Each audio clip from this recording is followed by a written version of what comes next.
The quantum detection array at Luna Base Alpha sparked to life at exactly 3:47 a.m. Earth Standard Time.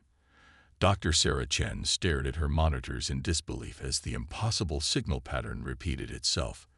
After 15 years of scanning the cosmos for signs of intelligent life, the array had finally detected something that couldn't be explained by natural phenomena. The signal pulsed with mathematical precision, transmitting complex patterns that could only be artificial in origin. Sarah's hands trembled as she initiated the first contact protocol that humanity had prepared decades ago, but never expected to use. Within minutes, the secure quantum channel to the United Earth Defense Council was active. "This is Dr. Chen at Luna Base Alpha," she announced, her voice steady despite her racing heart. "We have a confirmed Type 2 signal from the Arcturus sector. Pattern matches predicted characteristics for advanced technological civilization, requesting immediate verification and response." The next 48 hours transformed human civilization forever. As verification came in from observatories across the solar system, the truth became undeniable. Humanity was not alone. The signal's origin pointed to a star system approximately 37 light-years from Earth, and its complexity suggested a civilization at least as advanced as humanity's. Admiral James Rodriguez stood before the hastily assembled Defense Council, his weathered face illuminated by the holographic display showing the signal's analysis. "The message appears to be an invitation for contact," he explained, gesturing to the decoded patterns. "But I strongly advise caution. We've prepared for this moment for generations." Indeed, humanity had spent the last century building up its defenses while reaching for the stars. The lessons of countless science fiction stories had not been lost on them. First contact could be either humanity's greatest triumph or its final moment. Every major military power had contributed to a unified defense strategy that transformed the solar system into an interconnected fortress while keeping its true capabilities hidden. "The Nexer Collective," Dr. Chen read from the translated message, "extends greetings to the civilization of Sol 3. We are a peaceful alliance of spacefaring species seeking diplomatic relations with emerging technological civilizations." The council chamber remained silent as the implications sank in. Humanity had detected no signs of the collective's existence despite years of observation. Either their technology was far beyond human understanding, or they had deliberately hidden themselves until now. "They're requesting a meeting," General Sarah Hassan noted, her cybernetic eye scanning through the decoded data. "In neutral space, halfway between our systems. They're offering to send a diplomatic vessel in 6 months." The council's debate lasted for days. Some argued for immediate acceptance, seeing the opportunity for technological advancement. Others counseled extreme caution, pointing out the suspicious timing. The contact coming just as humanity had achieved reliable interstellar travel capability. In the end, they chose a middle path. Earth would accept the invitation, but on their own terms. The response they crafted was carefully worded. "Humanity welcomes peaceful contact with the Nexer Collective. We accept your invitation for a diplomatic meeting, with the condition that it take place within our solar system's outer boundary, where we can ensure proper safety protocols for both parties." As the message was transmitted toward Arcturus, Earth's hidden defense networks hummed with activity. Quantum sensors were calibrated, automated defense platforms were subtly repositioned, and the newest generation of AI tactical systems ran countless simulations of potential scenarios. The collective's response came faster than expected, agreeing to Earth's terms with seeming eagerness. They would send a single diplomatic vessel to the designated coordinates near Pluto's orbit in 4 months' time. They agreed too easily, Admiral Rodriguez told his inner circle of commanders. Every first contact scenario we've gained out suggested a more prolonged negotiation period. He stood in the secure command center deep beneath the Himalayas, watching as global defense readiness quietly elevated to level 2. Dr. Chen's team at Luna Base continued analyzing the Nexer communications, searching for any hidden patterns or subtle threats. "Their language structure is too perfect," she noted in her reports. It's as if they've been studying human communications for years before making contact. As the designated meeting time approached, humanity presented an image of cautious optimism to their alien visitors. News networks broadcast stories of peaceful preparation, scientific excitement, and cultural exchange. But beneath the surface, every weapon system was primed, every sensor array was at maximum sensitivity, and every military unit was on high alert. The diplomatic vessel would find exactly what the Nexer expected to see: a young civilization taking its first steps into galactic society. They would not see the layers of defenses built up over decades, the quantum computing networks that could predict and counter any known form of attack, or the revolutionary weapons systems that had never been tested in actual combat. 3 days before the scheduled arrival, Dr. Chen made a discovery that sent shockwaves through the Defense Council. Hidden deep within the regular communications was a second signal pattern, so subtle it had almost been missed. When decoded, it revealed coordinates for transmission bursts to locations throughout the galaxy. "They're reporting on us," she explained to the Council. "The diplomatic mission isn't their first contact with our system. They've been watching, and they're sharing information with others." Admiral Rodriguez's expression remained neutral, but his eyes showed grim satisfaction. "Then we'll give them something worth watching. Initiate Protocol Omega. Let's show our visitors exactly what they expect to see. Nothing more, nothing less." As humanity awaited their first face-to-face contact with an alien civilization, the solar system's true defensive capabilities remained hidden beneath a carefully crafted veneer of technological adolescence. The Nexer vessel would find exactly what they were looking for: a promising young civilization ready to join the galactic community. But if their intentions proved less than peaceful, they would learn why humanity had spent generations preparing for this moment. The lessons of countless science fiction stories, the paranoid planning of military strategists, and the innovative genius of human scientists had created something unprecedented: a civilization that appeared vulnerable but was ready for anything. The first move in this cosmic chess game was about to be made, and humanity held cards their visitors never expected them to possess. The Nexer diplomatic vessel emerged from hyperspace exactly where predicted, its crystalline hull refracting sunlight in patterns that defied human engineering. At first glance, it appeared to be alone. The quantum detection grid registered micro-distortions suggesting at least 3 cloaked escort ships maintaining distance. Dr. Chen watched from Luna Base as the vessel approached the designated meeting point. Her AI analysis systems flagged subtle anomalies in its drive signature. "The technology they're showing us doesn't match," she muttered, comparing readings to the archived signal data. "It's like they're deliberately using older systems." The first face-to-face meeting took place aboard Ganymede Station, carefully chosen for its apparent vulnerability, but actual fortress-like capabilities. The Nexer representatives emerged from their shuttle with fluid grace, tall, ethereal beings with iridescent skin and multiple sets of arms. Their ambassador, who called herself Seraphima, moved with an almost hypnotic rhythm. "We bring greetings from the collective," Seraphima announced, her translated words flowing smoothly through the quantum interpreters. "Your species shows remarkable potential. We offer guidance, technology, and a place among the civilized worlds." Admiral Rodriguez led the human delegation, his cybernetic implants quietly scanning and analyzing every moment of the interaction. Behind his diplomatic smile, tactical systems processed countless threat assessments. The Nexer's technology was advanced, but something about their presentation felt carefully crafted. The negotiations proceeded exactly as the collective proposed. They offered technological exchanges, cultural sharing, and economic partnerships. Each proposal was meticulously documented and analyzed by both sides. But in secure facilities across the solar system, human AIs detected patterns that painted a different picture. "They're probing our defenses," General Hassan reported during a classified council session. "Every diplomatic tour, every cultural exchange, every technical discussion. They're mapping our capabilities and vulnerabilities." She projected a holographic map showing the movement patterns of Nexar delegations throughout the solar system. The seemingly random diplomatic visits formed a precise grid when overlaid with Earth's hidden defense networks.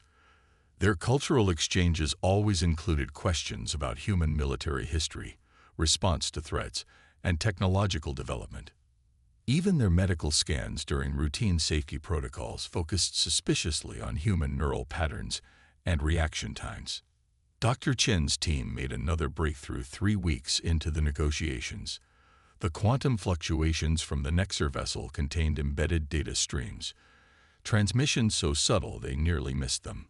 When decoded, they revealed detailed analyses of Earth's orbital patterns, industrial capacity, and population centers. "They're not just studying us," she explained to the Council. "They're preparing for something bigger.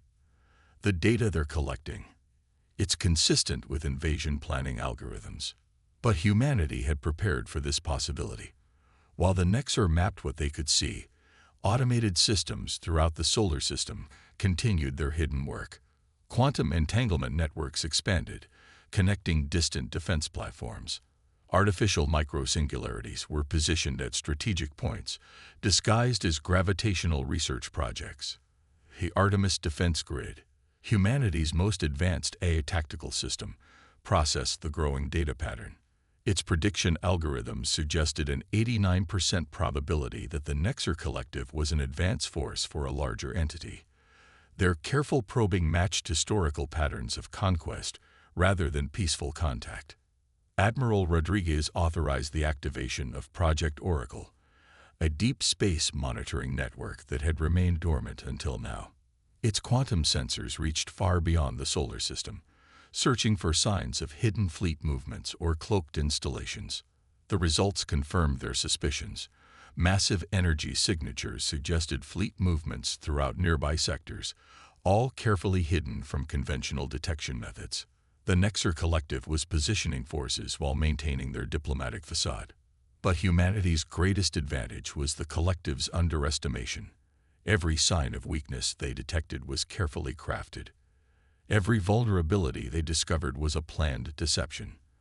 The orbital defense networks they mapped were decoys, hiding the true extent of Earth's preparations. In her private laboratory beneath Olympus Mons, Dr. Chen made the discovery that would change everything. The Nexar's quantum communications contained a fatal flaw, a pattern that suggested their technology wasn't entirely their own. "They're using borrowed power," she realized. "Their advanced technology. They didn't develop it themselves." This revelation sparked a new understanding of the Collective's behavior. They weren't just scouts for a conquering force. They were servants, testing potential threats for their unseen masters. Their careful probing wasn't just tactical, it was comparative, measuring humanity against some unknown standard. Admiral Rodriguez ordered the acceleration of Project Prometheus, humanity's ultimate countermeasure. Deep within Jupiter's atmosphere, automated factories constructed weapons that violated physics as the Nexar understood them. Human quantum computing had taken a different evolutionary path, leading to capabilities that their visitors couldn't predict. The game of deception continued on both sides. The Nexar presented themselves as mentors, while gathering intelligence for conquest. Humanity played the role of an emerging civilization, while preparing for inevitable conflict. But with each passing day, the balance of hidden power shifted. In orbital habitats and underground bases, human scientists and engineers worked tirelessly, improving their technologies based on what they learned from studying the Nexar. Every scrap of data, every demonstration of their visitors' capabilities, provided new insights into possible weaknesses. The Council's strategy was clear: maintain the diplomatic facade while completing preparations for the conflict they knew was coming. The Nexar would find their carefully gathered intelligence worse than useless when the time came. Their mapped vulnerabilities would prove to be traps. Their analyzed weaknesses would become strengths. As the Nexar's hidden fleet gathered in the darkness between stars, humanity's true defensive grid grew stronger. The coming conflict would reshape the galaxy's balance of power, but not in the way their visitors intended. Earth was ready to show the cosmos why humans had spent generations preparing for this moment.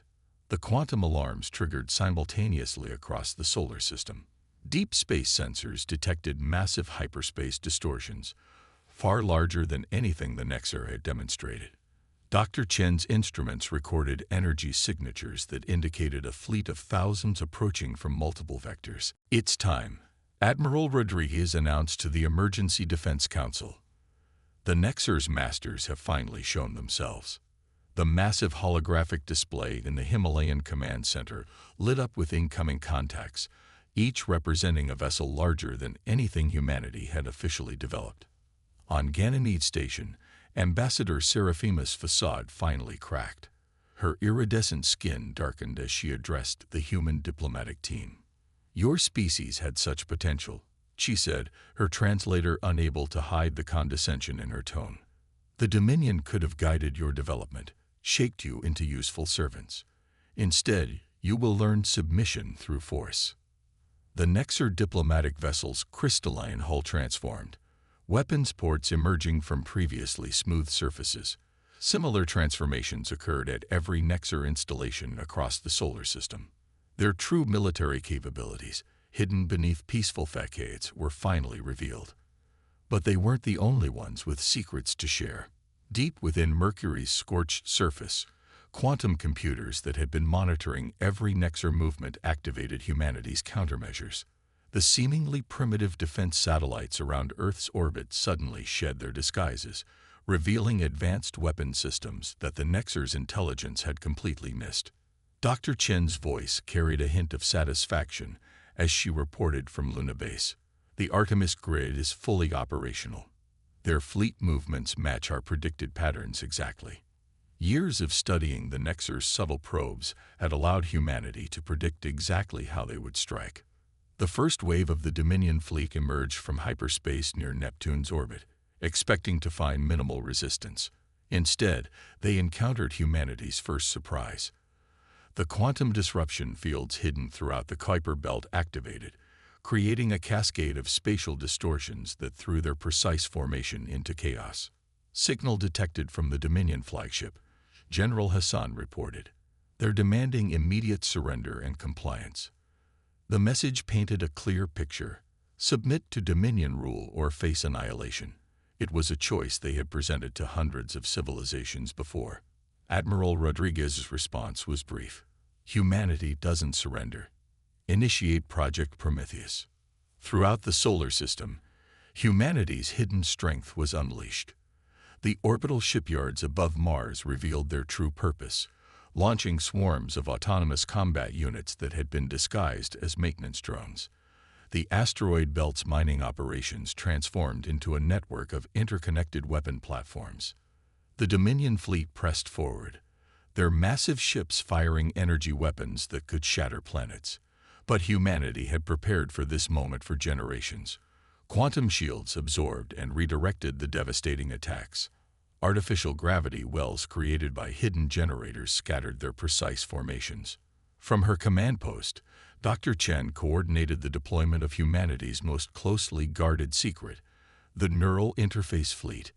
These ships, crewed by pilots whose minds were directly linked to their vessels through advanced quantum computing, moved with impossible precision.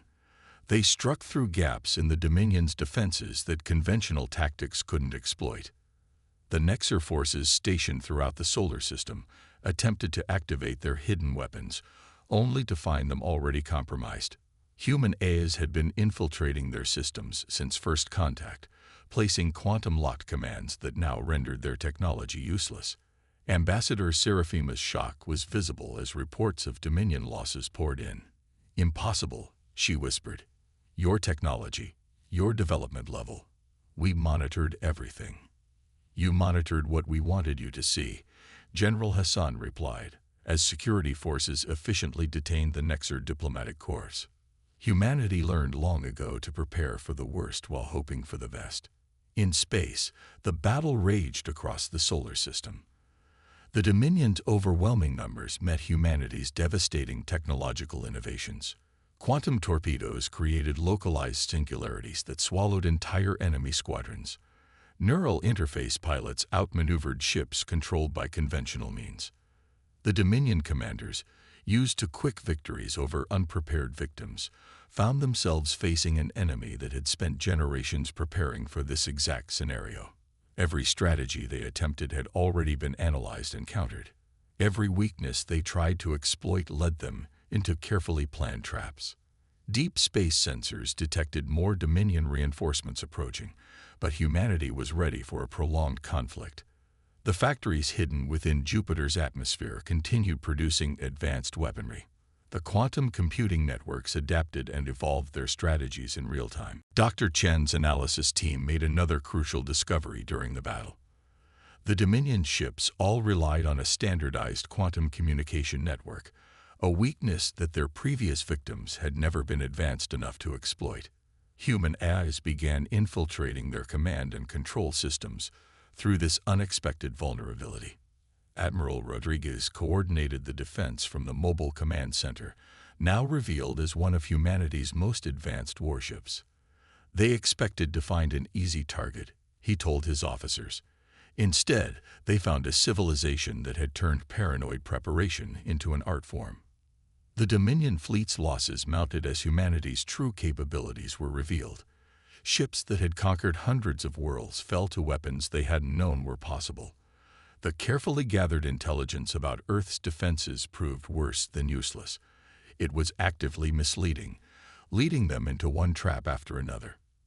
As the battle reached its climax, the Dominion faced a choice they had never encountered before: retreat or face potentially devastating losses. Their confidence, built on millennia of easy conquests, had been shattered by humanity's unprecedented resistance. The war they had planned to end in days would stretch into weeks and months, forcing the galaxy's greatest empire to confront an uncomfortable truth. They had finally found a species that could not only resist them, but actively challenge their dominion over the stars. After 2 months of sustained conflict, the Dominion's invasion force had been pushed to the edges of the solar system. But humanity wasn't content to merely defend their territory. The time had come to show the galaxy's greatest empire that their age of unchallenged conquest was over. Admiral Rodriguez stood before the Defense Council, presenting the details of Operation Thunderstrike. "We've contained their initial assault," he explained, gesturing to the holographic battle map. "But the Dominion still controls thousands of systems. Their subjugated worlds are watching this conflict closely. The moment has come to prove they're not invincible." Dr. Chen's team had made a breakthrough in understanding Dominion technology. "Their quantum network isn't just a communication system," she explained. "It's the foundation of their entire empire. Every conquered world is connected through it. Every slave species controlled by it. And now we can infiltrate it." The Neural Interface Fleet, humanity's most advanced ships, would lead the counter-offensive. These vessels, crewed by pilots whose consciousness merged directly with their ship's quantum systems, could outmaneuver anything in the Dominion's arsenal. But their true power lay in their ability to hack and disrupt the enemy's command network. General Hassan coordinated with resistance movements that had secretly formed on conquered worlds. "The Dominion's control isn't as absolute as they believe," she reported. "Many species have maintained hidden resistance cells, waiting for an opportunity to strike. We've made contact with several through quantum-encrypted channels." Operation Thunderstrike began with a series of synchronized strikes against key Dominion installations throughout nearby sectors. Human ships, using advanced stealth technology developed through decades of paranoid preparation, bypassed the Empire's early warning systems completely. The Dominion's response was predictably overwhelming, massive fleets converging on the human attack forces. But this was exactly what humanity had planned for. As the enemy ships gathered, quantum disruption fields activated, cutting off their access to the control network. For the first time in centuries, Dominion vessels had to fight without their technological advantages. From her new command center on Titan, Dr. Chen coordinated the cyber warfare aspect of the operation. Human AIs, evolved along different paths than conventional computing, infiltrated the Dominion's quantum network through vulnerabilities that their creators had never imagined possible. Throughout conquered space, control systems began to fail. The Nexer, revealed as merely one of many servant races, found their loyalty to the Dominion tested as human forces demonstrated capabilities far beyond what should have been possible. Some began to question whether they had chosen the wrong side in this conflict. Admiral Rodriguez led the main assault personally, his flagship utilizing technologies that the Dominion had dismissed as theoretical. Artificial microsingularities trapped enemy vessels in gravitational fields they couldn't escape. Quantum-entangled weapons struck through defenses designed to stop conventional attacks. But humanity's greatest weapon wasn't their technology. It was their adaptability.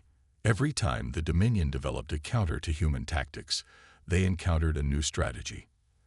The neural interface fleet proved particularly devastating, their human pilots making decisions faster than the enemy's automated systems could respond. The liberation of the First Dominion slave world became a turning point in the war. When human forces disabled the control systems on Proxima Beta, its indigenous population rose up against their overseers. Similar rebellions spread throughout nearby systems as word of humanity's successful resistance spread. Dr. Chen's analysis of captured Dominion databases revealed a startling truth. They've been stagnant, she reported to the Council. Their technology hasn't significantly advanced in millennia. They've relied on overwhelming force and their control network to maintain power. They never expected to encounter a species that developed along different technological paths. The Dominion's response to Operation Thunderstrike revealed their growing desperation. They began deploying weapons they had considered too destructive to use, only to find that humanity had already developed countermeasures. Every escalation was met with an innovative response that their strategic algorithms couldn't predict. General Hassan's coordination with resistance movements proved crucial. As human forces struck at Dominion control centers, local insurgents provided critical intelligence and sabotaged key installations. The Empire's grip on its conquered territories began to weaken as more species saw an opportunity for freedom. The neural interface fleet's capabilities continued to evolve during the campaign. The direct connection between human consciousness and quantum computing systems allowed for strategies that the Dominion's rigid military doctrine couldn't counter. Their ships moved in ways that defied conventional tactics, striking through vulnerabilities that only human intuition could identify. But the true impact of Operation Thunderstrike wasn't just military. As news of humanity's successful resistance spread through conquered worlds, the Dominion's carefully maintained image of invincibility crumbled. Species that had submitted to their rule for generations began to question their subservience. Admiral Rodriguez recognized the psychological importance of their success. "We're not just winning battles," he told his commanders. "We're showing the galaxy that resistance is possible." Every victory inspires more worlds to challenge their control. The Dominion's losses mounted as the operation continued. Their attempts to isolate and destroy human forces were consistently outmaneuvered. The empire that had conquered 1,000 worlds found itself being systematically dismantled by a species they had initially dismissed as primitive. As Operation Thunderstrike reached its final phases, humanity's position in the galaxy had fundamentally changed. They were no longer just defending their solar system. They had become a beacon of hope for countless enslaved civilizations. The careful preparation that had seemed paranoid to some had transformed them into the greatest threat the Dominion had ever faced. 1 year after first contact, the galaxy had changed irrevocably. The Dominion's once absolute control had been shattered, their carefully maintained facade of invincibility destroyed by humanity's successful resistance. As representatives from dozens of formerly enslaved species gathered in Earth's orbital diplomatic center, the full impact of this transformation became clear. Dr. Chen stood at her familiar station in Luna Base, but now her quantum detection arrays monitored a very different kind of traffic. Ships from newly liberated worlds arrived daily, seeking alliance with the civilization that had achieved the impossible. Each brought their own technologies, their own perspectives, and their own hopes for a future free from Dominion control. "We never imagined this outcome," she admitted to Admiral Rodriguez as they prepared for the inaugural meeting of the Galactic Liberation Council. "We spent generations preparing to defend ourselves, not to reshape the power structure of an entire galaxy." The Admiral's response was thoughtful. "Perhaps that's exactly why we succeeded. We didn't want to conquer or control, we just wanted to survive. And in doing so, we showed others that survival was possible."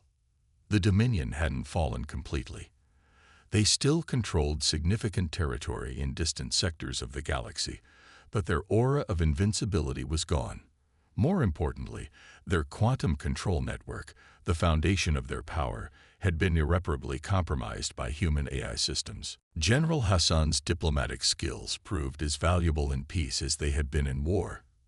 As former slave species struggled with their newfound freedom, she helped coordinate efforts to rebuild and reconnect. "Every civilization has something unique to offer," she explained to the Council. The Dominion's mistake was trying to force everyone into the same mold. The Nexar, stripped of their role as the Dominion's enforcers, faced a particularly challenging transition. Some had sided with humanity during the conflict, providing crucial intelligence about their former masters. Others had fought to the end, believing in the Empire's propaganda. Now they had to find a new place in the changed galaxy. But the most profound transformations were technological.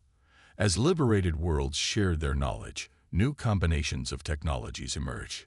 Human quantum computing methods merged with alien engineering principles, creating possibilities that neither civilization had imagined alone. The neural interface fleet's capabilities evolved rapidly as other species contributed their insights. Dr. Chen's research team made a fascinating discovery during this period of exchange. Every species developed along slightly different technological paths, she reported. The Dominion suppressed this diversity, forcing everyone to use their standardized systems. But by combining our various approaches, we're achieving things they never thought possible. The former Dominion capital world of Nexus Prime became a symbol of this new era.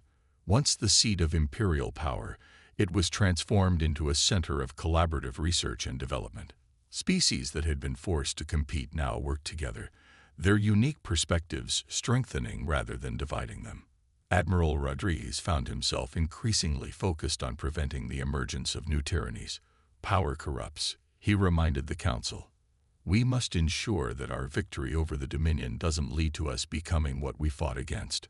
To this end, humanity shared their defensive technologies freely with allied worlds. The paranoid preparation that had saved Earth became a model for other civilizations, not to dominate, but to ensure that no single power could ever again threaten galactic freedom.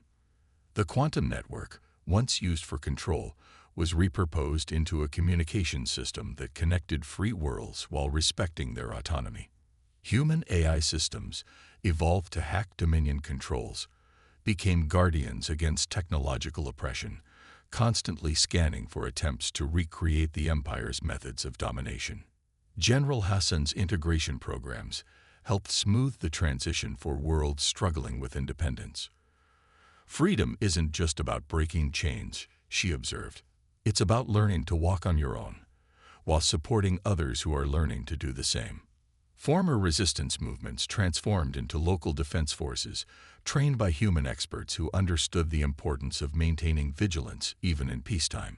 The lessons learned during the conflict were preserved and shared, ensuring that future generations would never forget the price of freedom. The Galactic Liberation Council eventually evolved into something unprecedented. An alliance of equals, each contributing their strengths while maintaining their independence. Humanity's role was not to rule but to guide, sharing the principles that had allowed them to resist conquest. Dr. Chen's final report to the Council summarized the transformation perfectly. "We prepared for war, but created something greater than victory. By refusing to submit to tyranny, we sparked a revolution not just in technology or politics, but in how different species view their place in the cosmos. The children of Earth now looked to the stars and saw not potential threats but endless possibilities. The paranoid preparation of previous generations had transformed into a legacy of innovation and cooperation. Humanity had proven that intelligence, creativity, and determination could overcome even the most overwhelming odds. As ships from across the galaxy gathered for the first anniversary of the Dominion's defeat, Admiral Rodriguez reflected on the journey that had brought them here. "We thought we were alone in the universe," he said to the assembled representatives.